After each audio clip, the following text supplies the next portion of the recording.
I'm not sure how many people have the habit of taking photos before they eat. For me, I'll do it occasionally just to share with others. But most of the time, it's really just for the memories. For me, it's not just about wanting to have a photo. I also want to be able to capture the feeling of that moment and record the stories that happened then. My app, Meal Story, was born from this simple vision. From the very beginning, I established the core concept for Meal Story to let you record your meal without interrupting you from eating. The app that was built based on this concept ended up being very small and efficient. You open the app, press the shutter button, and as the picture is automatically saved, it's also analyzed by AI, which then applies tags to it. Yep, that's it, nothing more. And some people might say, hey, what's the big deal? I can get the same result just by using the system's photo album. What's the point of your app? I know you're eager to know, but just be patient. I'll walk you through what makes my app unique, one point at a time. First, Meal Story can definitely give you a sense of ritual. When you open the app, the first thing you see is everything you've eaten in the past. It's truly a very wonderful feeling.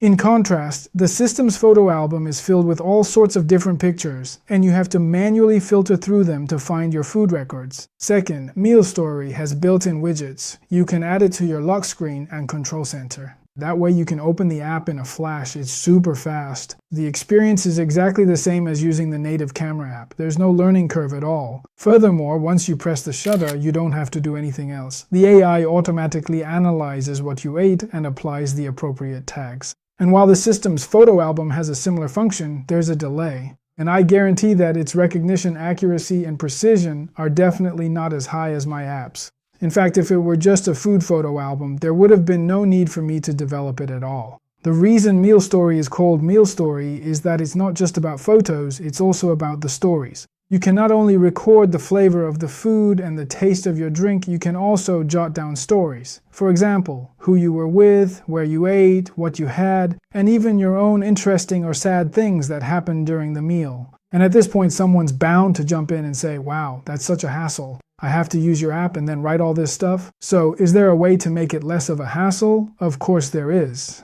All the things I just mentioned can actually be done through AI, through automation. It's not possible right now, of course, since Meal Story is only on version 1.0, but it's definitely something that can be quickly implemented in the future, so you don't need to worry about that. This also brings me to my app's biggest advantage. It was independently developed and completed by me, alone. So if you have any needs or suggestions for me, I can immediately turn them into new features.